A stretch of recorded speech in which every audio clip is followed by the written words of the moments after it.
have an OE 1410 series rear shaft for an F250 from my customer Richard. It had some unfortunate carnage occur to it as a result of a unsuccessful DIY U-joint change. Maybe it came partially out of the vehicle, caps came out or some such, and this thing was messed up by anybody's definition. It got thumped pretty good. So Richard brought it to me, and so I went through it, straightened it out. Every yoke was compressed from hammer action or ball joint press or whatever.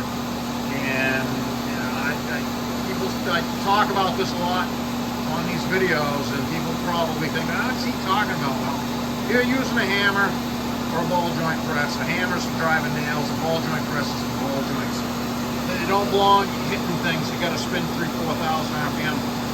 This did have some unfortunate battle damage, I call it, and so I got it all straightened out. I straightened out all of the yokes with my yoke spreader tool that I made, and I did straighten the tubing a little bit, and she's tuned up now. This, I will say, another thing I don't speak about too often, but it occurs, especially on these longer ones. This is 67 inches center. That's one of the longer production shafts, one-piecer that I've seen in these Fords, and I've seen a pile of these Fords. The longer they are, the more fussy they are. There's less room for error, or margin of error on a longer single-piece shaft, or basically don't hit things with hammers.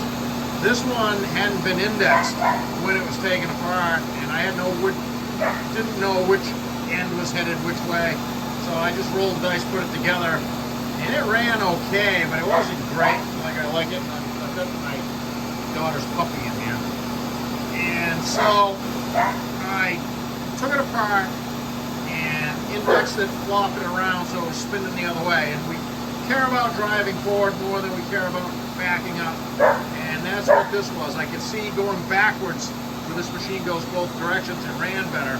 And these things can be directional. People go, oh no, you're not. Yeah, well, you do a couple thousand of these in your lifetime, you'll figure out that they are directional. They can be. Not every single one, but occasionally, and that was the case here. I indexed it around and spun it end for end, so that is at the transmission now, not the rear axle. And it brought it all into line, and I have tuned on it substantially. Sorry about the puppets. So 0 at the transfer case, 0 at the rear axle. So I'm going to get some paint on this bad boy, and we're going to say this is a win and a rescue for Richard's F250.